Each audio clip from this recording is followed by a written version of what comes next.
يا حامل القرآن قد خصك الرحمن بالفضل. Assalamualaikum warahmatullahi wabarakatuh. Alhamdulillah wassalatu wassalamu ala Rasulillah wa ala alihi wa sahbihi wa man wala. Amma ba'du. Sahabatku yang dimuliakan Allah Ta'ala, senang dapat kembali berjumpa pada program Tajwidul Huruf, mentajwidkan huruf-huruf Al-Quran. Kali ini kita akan membahas satu huruf baru, yaitu Az-Za. Langsung saja Al-Imam Al-Khalil bin Ahmad Al-Farahidi, beliau mengatakan makna Az-Za yaitu Ar-Rajulul Kathirul Aklu, seseorang yang banyak makan, gemar makan. Nah itu dia ya. Kemudian cara mengucapkan atau mengeja huruf Az-Za, silakan disimak. Az-Za'u, atau ketika waqaf Az-Za', atau menurut versi yang lainnya boleh juga kita katakan Az-Zayu, sebagaimana dikatakan pada matan ilmu tajwid, sofiruha sodun wa zayun sinu ya. Berikutnya terkait hukum al-ta'rif, maka Az-Za' atau Az-Zai itu masuk pada idgham syamsiyah ya. Kita jumpai pada huruf-hurufnya Tib, thumma, sil, rahman, tafuz, dhif, dha, ni'am, da' su'a, dhannin, zur. Nah itu dia. Sehingga cara pengucapannya, lam ta'rifnya harus diidghamkan ke zainya. Misalnya demikian. Az-za'u. Ya, kalau misalnya dalam contoh kalimat Al-Quran misalnya az-zinah. Az-zinah. Jangan diucapkan demikian. Al-zina, tidak, tapi diidghamkan. Az-zina. Begitu juga ketika kita mentasydidkan sebuah huruf, jangan melupakan temponya, ya. Karena tempo mengucapkan atau ketika masuk pada huruf bertasydid itu beda dengan huruf berharokat. Misalnya, az-zina, jangan demikian. Az-zina, meskipun sama-sama bertasydid namun ada tempo tersendiri. Dan tempo ini disesuaikan dengan cepat atau lambatnya sebuah bacaan. Sahabatku yang dimuliakan Allah Ta'ala, seperti biasa sekarang mari kita temukan makhraj huruf Az-Zai ya, dengan cara mensukunkan huruf tersebut lalu mendahuluinya dengan huruf muharrak, huruf yang berharokat. Misalnya baz, baz, baz, baz. Mari sedikit kita resapi ya, dan kita bayangkan di mana letak lidah kita. Silakan. Baz. Oh, ternyata kita menjumpai ujung lidah ya, ujung lidah. Misalnya ini adalah gigi seri depan ya, ini dua gigi seri bagian bawah. Ternyata di sini. Ah, di sini. Tapi tidak menempel ya, tidak menempel. Sedikit ke atas ya. Atau bisa boleh kita katakan di antara dua gigi seri atas dan bawah, tapi lebih mendekati ke bawah. Itu dia makhrajnya Az-Zai. Terkait hal ini Al-Imam Ibnu Al-Jazari mengatakan dalam Matan Al-Jazariyah, was-safiru mustakin minhu wa min fawqi thanaya sufla. Was-safiru, huruf-huruf safir ada tiga, shadun, zayun, dan sin. Mustakin, mustaqir. Mustaqir maknanya bertempat ya. Was-safiru mustakin minhu. Minhu, hu di sini kembali ke ujung lidah ya, bagian depan ini. Minhu wa min fawqi thanaya sufla. Ujung lidah bertemu ke arah gigi seri bagian bawah, demikian. Baz, baz, baz. Sekali lagi tidak menempel. Kenapa? Karena jika kita tempelkan ujung lidah dengan gigi seri bagian bawah, maka suaranya akan berbeda. Silakan disimak. Baz. Itu dia. Jadi suaranya tidak bisa mengalir, ia akan tertahan. Baz. Ini yang tepat. Baz. Ini kalau kita tempelkan. Sehingga kita perlu simpulkan bahwasanya laqab huruf Az-Za adalah al-asaliyah. Berikutnya, mari sekarang kita ikuti sifat-sifat huruf Az-Za. Yang pertama, sebagaimana biasanya kita sukunkan terlebih dahulu, kita dahului dengan huruf fathah ya. Baz, baz. Oh, ternyata kita tidak menjumpai aliran udara keluar dari dalam mulut. Baz. Ini pertanda bahwasanya huruf az-zai memiliki sifat jahr. Kalau misalnya kita jadikan az-zai, az-za memiliki sifat hamas, maka suaranya akan berubah menjadi huruf sin. Kenapa? Karena antara huruf sin dan az-za ya, itu sebagian besar sifatnya sama, makhrajnya sama. Namun ada satu sifat yang berbeda, yaitu untuk huruf sin memiliki sifat hamas, adapun untuk az-za dia memiliki jahar. Silakan disimak. Baz.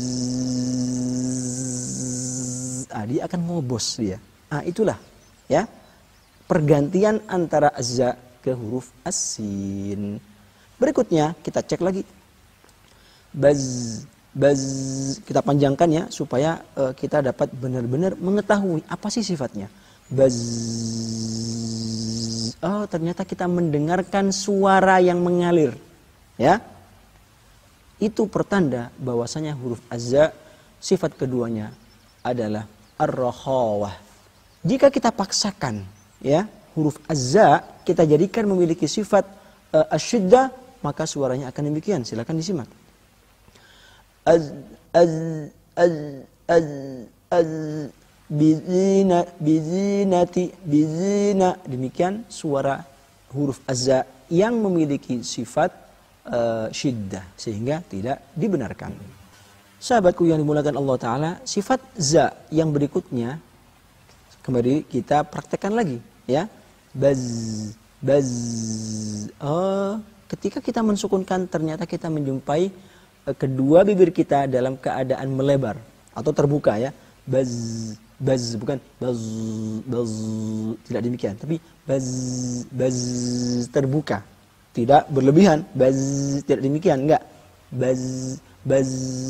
Ini adalah indikasi bahwasanya huruf az-za sifat ketiganya yaitu al-istifal. Di mana pangkal lidahnya ketika kita mengucapkan az-za, za itu tidak naik ke atas, ia tetap berada di bawah. Jika kita paksakan sekali lagi, kita paksakan huruf az-za memiliki sifat isti'la, pangkal lidahnya kita naikkan, maka ia akan seperti huruf as-sad. Ya, kenapa? Karena antara huruf az-za dan as-sad makhrajnya sama, ya. Sebagian besar sifatnya juga sama, ya. Ada satu sifat yang berbeda. As-sad memiliki sifat al-isti'la, tafkhim. Adapun az-za memiliki sifat al-istifal, tarqiq, ya. Misalnya demikian, baz, atau berubah kita ismamkan suara az-za menjadi huruf shad, dan yang demikian ini tidak tepat. Ketika sebuah huruf memiliki sifat al-istifal, tarqiq, ia dipastikan memiliki sifat al-infitah. Maknanya pangkal lidah ya tidak melekat ke atas. Ya. Kita contohkan lagi. Baz, baz. Kalau kita paksakan huruf az-za memiliki sifat al-idbaq, ya, di mana pangkal lidahnya melekat ke atas, maka sekali lagi ia akan berubah menjadi huruf as-sad atau ismam, ya, campur antara az-za dan as-sad. Sifat az-za yang kelima yaitu al-ismat.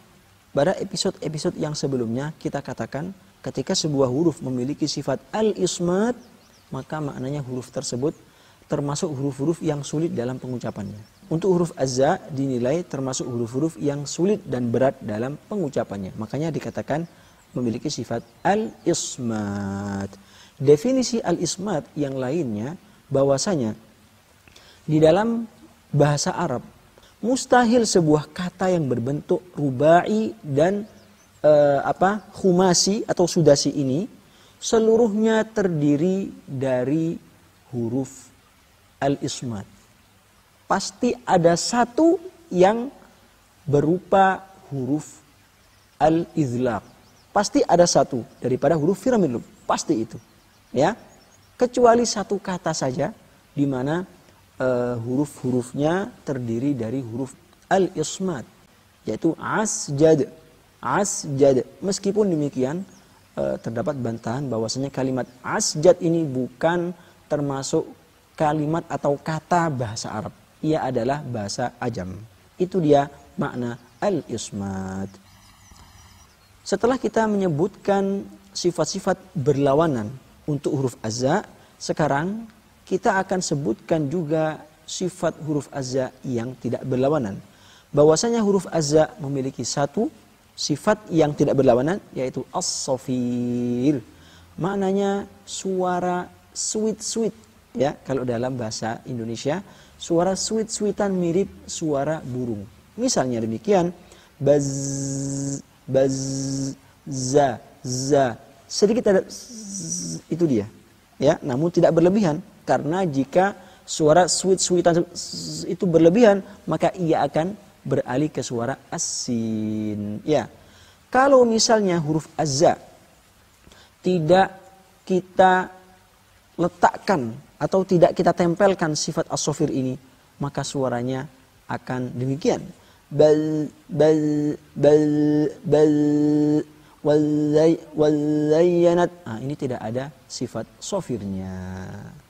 Setelah kita sebutkan seluruh sifat-sifat huruf azza, baik yang berlawanan atau tidak berlawanan, sekarang mari kita simpulkan apakah huruf azza termasuk huruf kuat atau sangat kuat, lemah atau sangat lemah, atau tengah-tengah.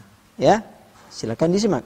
Pertama, huruf azza memiliki sifat jahr, sifat kuat. Ya. Kedua, sifat rohawa, sifat lemah. Ya. Ketiga, sifat al-istifal, sifat lemah juga. Keempat, yaitu al-infitah, sifat lemah juga. Kemudian untuk ismat dan al-izlaq tidak kita hitung, karena kedua sifat tersebut hanyalah sifat pelengkap saja. Kemudian sifat as-safir. As-safir di sini termasuk sifat yang kuat, sehingga skornya 3 lemah, 2 kuat. Kita simpulkan huruf azza adalah huruf yang lemah. Ya, di mana Al-Imam Ibrahim Ali As-Samanudi mengatakan wad-dha'ifu sinu zayun. Ya, sekali lagi, wad-dha'ifu sinu zayun. Sahabatku yang dimuliakan Allah Subhanahu wa taala, sekarang mari kita melatih lisan kita mengucapkan huruf azza dalam segala keadaan yang ada di dalam Al-Qur'an. Silakan disimak dan boleh diikuti bersama-sama. Za, za, kedua bibir terbuka ya, jangan zo, za, za, za, za, tidak. Za, zi, zu, zu. Sekali lagi, ketika huruf istifal harokatnya dhammah, perlu kita pasang bibir kita dalam keadaan terbuka terlebih dahulu, bukan mencucu dulu zu, tidak demikian, tapi zu. Ketika bibir kita dalam keadaan demikian, ini kita letakkan lidah pada makhrajnya huruf azza. Zu, zu, bukan zu, tidak. Ya, kita lanjutkan. Za, zi, zu, azza, azzi, azzu. Sekali lagi perhatikan tempo huruf bertasydid. Azza, azzi, azzu, bukan azza, azzi, azzu, atau kelamaan azza, azzi, azzu. Ya, kita lanjutkan. Zazi, zubaz, zazi, zubaz, zazi, zubaz, zazi, zubaz, zuzan, zani, zazna, minal muzni, mazizan, zani, za, zuzan, zani, zazna, minal muzni, mazizan, zani, za. Terkait hukum nun mati atau tanwin, ketika bertemu huruf azza, maka hukumnya adalah al-ikhfa. Ya, ikhfa-nya bagian yang mana? Kita katakan ikhfa awsat. Ya, bukan ikhfa a'la karena huruf-hurufnya adalah ta dal ta, bukan juga ikhfa adna karena hurufnya kaf dan al-qaf. Di mana Al-Imam Ibrahim Ali As-Samanudi mengatakan wa wasatun sidqun ahsana zahin. Ya, beliau menjadikan huruf azza termasuk ikhfa awsat. Prakteknya silakan disimak. Mubarakatin zaitunah. Sekali lagi. Mubarakatin zaitunah. Ini adalah praktek ikhfa awsat. Kalau kita paksakan ikhfa'nya menjadi a'la, maka suaranya akan demikian. Mubarakatin mubarakatin, terbuka sekali. Ya. Atau kita paksakan menjadi ikhfa adna, maka suaranya akan demikian. Mubarakatin za. Sekali lagi, mubarakatin zaituna. Akan kami praktekkan ketiga tingkatan ikhfa supaya lebih jelas mana yang tepat, mana yang salah. Ya, dimulai dari a'la, kemudian ausat dan adna pada huruf azza. Silakan disimak. Akan kami panjangkan ya. Mubarakatin zaituna. Tentu praktek yang demikian ini adalah tidak dibenarkan, tapi supaya kita tahu mana yang benar, mana yang salah. Yang tepat adalah yang tengah-tengah, ya. Sahabatku yang dimuliakan Allah Ta'ala, sekarang mari kita sebutkan beberapa kekurangan terkait pengucapan huruf azza, baik yang jali ataupun yang khafi. Pertama, seringkali kita menjumpai ketika mengucapkan huruf azzal atau adza, secara otomatis ia menjadi huruf azza. Tentu seharusnya kami jelaskan kesalahan ini pada huruf azzal ya, atau huruf adza. Namun sebagai pengingat, jangan sampai mengucapkan azzal dan adza seperti huruf azza, bahkan huruf azza murni. Ya, sering terjadi pada beberapa contoh, misalnya wa idz qala rabbuk. Jangan sampai wa iz qala rabbuk. Contoh adza misalnya pada kata minadh-dhalimin. Minadh-dhalimin. Bukan minaz-zalimin, bukan minaz-zalimin, ya. Contoh kesalahan jali yang lainnya, kita ucapkan huruf azza seperti huruf as-sin, bahkan huruf sin ketika berdampingan dengan huruf jim. Ya, bibidha'atin musjah. Musjah tidak. Akan tetapi yang tepat muzjah. Jelaskan antara kedua huruf, yang pertama azza, yang kedua al-jim, ya. Contoh lainnya yuzji, karena pengucapan antara azza pindah ke huruf jim di sini berat, makanya rawan sekali huruf azza berubah menjadi huruf as-sin, karena dalam pengucapan perpindahan antara sin ke jim di sini sangat mudah. Yusji, yusji. Adapun azza yuzji, ya, sekali lagi yuzji, karena kedua-duanya adalah sama-sama memiliki sifat jahr, ya, huruf azza dan jim sama-sama jahr, makanya dinilai berat. Kesalahan berikutnya ketika huruf azza sukun sebelumnya dhammah. Dikarenakan dhammah itu identik dengan tafkhim, ya, maka berhati-hati jangan sampai za sukunnya yang terletak di depannya ikut tafkhim. Misalnya demikian, la yuzliqunaka, la yuzliqunaka. Tidak. Solusinya, setelah kita mendhammakan ya, pas masuk ke za, kita kembalikan bibir kita dalam keadaan terbuka. Ya, demikian. La yuz, bukan la yuzliqunaka, tapi sekali lagi la yuzliqunaka. Kiaskan kepada keadaan lainnya, ya, ketika za-nya sukun sebelumnya ada dhammah. Kesalahan yang lainnya ketika huruf azza berharokat dhammah, sebelumnya terdapat huruf tafkhim sukun. Pada contoh warzuquhum, ya, huruf azza berharokat dhammah, di mana dhammah ini identik dengan tafkhim, diapit oleh huruf isti'la atau huruf tafkhim juga, sehingga posisi za di sini sangat dilematis. Satu sisi harus ditarkikkan, tetap tarkik, satu sisi diapit oleh huruf tafkhim, ya. Begitu juga harokatnya dhammah yang rawan tafkhim juga. Sehingga dalam prakteknya harus hati-hati. Silakan disimak yang tidak tepat. Warzuquhum, apalagi ada kaidah setiap huruf dhamma harus kita mencucu supaya itmam, ya, sempurna. Maka demikian warzuqu ini menjadi tafkhim.